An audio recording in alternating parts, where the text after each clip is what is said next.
que o ser é mau. Tá. Entende? O ser, a ordem é má, cruel, irracível, cega.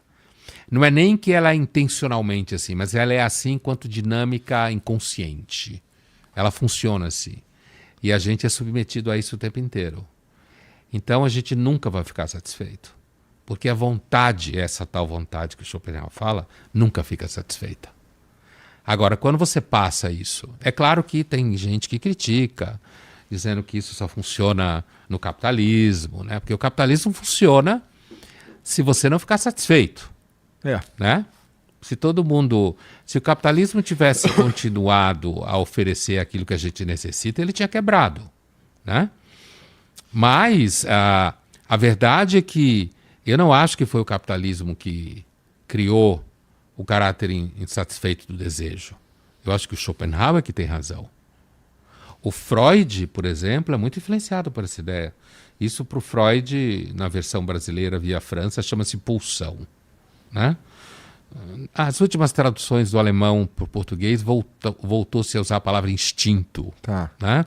Isso é uma discussão de tradução, conceito, não interessa aqui para nós. Mas assim, o Freud vai usar muito essa ideia de que na realidade a gente é movido por instintos que nos levam ao sexo, ao gosto, e instintos que no final vencem, que nos levam àquele estado anterior à vida, que é o inorgânico, portanto a morte.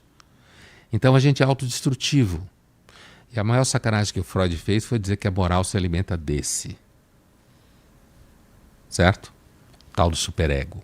Ele goza nos proibindo de fazer aquilo que a gente mais quer. Por isso que quanto mais um desejo é proibido, mais forte ele fica. Entende? Entendo. Quer dizer, então assim, portanto, quando você fala essa coisa de por um caminho daqui ou por um caminho de lá, e eu falei que você era romântico, porque o romantismo é justamente esse movimento, desde o final do século XVIII, de perceber que esse processo modernizador, industrial, do PIB, o modelo do PIB, como se fala por aí, o fetiche do PIB, como se fala, quer dizer, tudo tem que crescer o tempo inteiro, né? Que isso ia dar ruim, de certa forma. Mas produziu o mundo, esse mundo todo que está aqui à nossa volta. Todas as possibilidades que a gente vive, né? Tudo. Produziu isso tudo. E, como a gente falava há pouco sobre o problema de luz, força, né? Quando falta luz aqui em São Paulo, agora a gente fica 30 horas sem luz, 25 horas, 12 horas. Isso quando dá sorte, né? E quando acontece isso comigo, eu sempre penso como era bom o século XIX que não tinha eletricidade. Porque como você não conhecia, nada funcionava à base da eletricidade. Era só acender uma vela. É que se continuasse daquele jeito, a gente extinguia as baleias. Né? Então a eletricidade salvou as baleias nesse sentido, do óleo de baleia, né? Que acendia luzes pela cidade. Né? Então assim, mas os românticos, eles são os melancólicos, os nostálgicos, no sentido de que tem alguma coisa errada nisso. Essa sensação que você tem, muitos têm, tem alguma coisa errada nisso. Não pode parar, corre. Eu não queria, mas eu sou obrigado. Mas eu tenho certeza que nem quando você falou, eu queria estar numa praia, eu perguntei para você, você queria mesmo? Quer dizer, porque existem coisas que a gente projeta que a gente queria. Mas às vezes, como você bem citou, 12 horas para ir, 12 horas para voltar, né? Eu lembro uma vez, estava indo para casa, passando no Parque Vila Lobos. Bruno, pega mais uma para mim, por favor. Passando no Parque Vila Lobos, final de tarde, um domingo, vindo do shopping Vila Lobos para casa, ali perto do cemitério do Alto da Lapa, e eu vi uma fila enorme de carros, né? Enorme, criança dentro. E era, sei lá, tipo 5 horas. Tipo 1 hora antes do parque fechar, ou era 6 horas. E aquilo me deu uma agonia enorme, porque eu olhei aquela fila de pessoas e eu pensei, meu Deus do céu, como que essas pessoas ficam esse tempo todo na fila para entrar num parque, para ainda procurar um lugar para parar, né? Ir ao parque, ficar pouco tempo e ficar esse tempo inteiro na fila? E eu até escrevi uma coluna naquele dia, escrito Deus me livre de ser feliz. Né? Porque assim, eu fiquei imaginando aquelas crianças dentro do carro, berrando, pulando, nervosa na fila, e o casal brigando, sabe? Porque tem que mandar...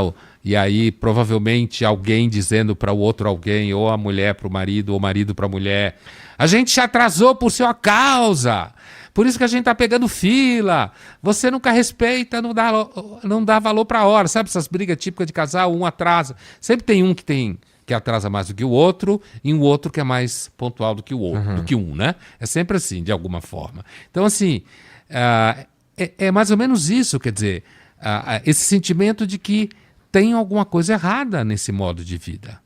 Isso é o sentimento romântico. É daí que ele vem. O romantismo é isso, né? E a idealização do amor é uma idealização de escapar disso. O amor romântico, né? Então você é autêntico, verdadeiro, morre de amor, você não se vende. Você é raiz. Qual é o oposto do romântico, então? O oposto do Existe romântico um oposto é um moderno feliz. Tá. Feliz. É a ideia de um moderno feliz. É assim. Que também é tão esquisito. Vou te dar um quanto exemplo. romântico. É assim. Pensa é uma imagem que eu tenho muito na cabeça. Pensa que a modernidade é bipolar, Tá. tá? Quando ela acorda de manhã na mania, você acorda querendo produzir, dar conta da agenda, com certeza de que você está tendo sucesso e que você vai conseguir mais e que você vai ter saúde para conseguir tudo que você quer. Isso é o momento mania. Tá. Quando você acorda deprê, puta, minha vida não é exatamente o que eu queria, eu não estou vendo mais muito sentido nisso, você está romântico, está melancólico, né? Então, quando você pergunta o que é o oposto do romântico, é essa mania. É essa ideia... Na filosofia é muito o iluminismo racional. Os românticos que inventaram o conceito de inconsciente, né? Não foi o Freud nem o Jung. Veio dos românticos. Então, assim, filósofos como Jurava von que tinha sido Hartmann... Jung. Não. Bom, Freud veio antes do Jung. Quer dizer, ele foi professor do Jung. Professor não. Mestre. É uma geração posterior, né? O Jung deve ter vivido, sei lá, 20 anos mais do que o Freud. Era mais jovem do que o Freud, né? Mas assim... Mas antes dos dois, foi filósofos como von Hartmann, que tem um livro chamado Filosofia do Inconsciente, né? Muito antes deles, né? Schelling, outro filósofo alemão, foram os alemães que inventaram esse negócio de inconsciente, né? Então, assim, o iluminismo, ele acredita no progresso. Isso é típico de... Um romântico olha para o progresso e... né?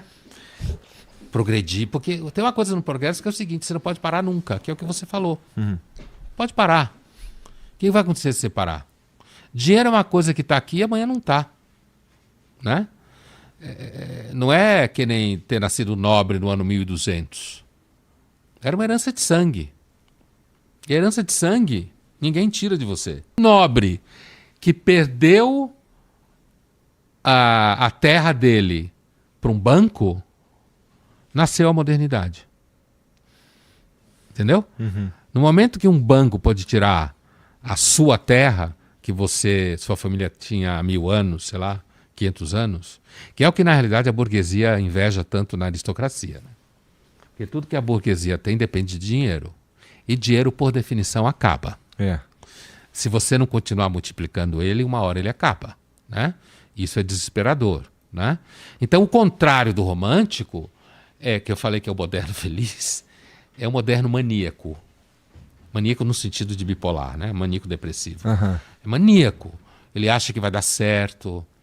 Quando ele ouve falar da inteligência artificial, ele fica de pau duro. Sabe esse tipo de gente assim? Inteligência artificial. Onde é que tu tá nessa dicotomia aí, cara? Entre romântico e maníaco?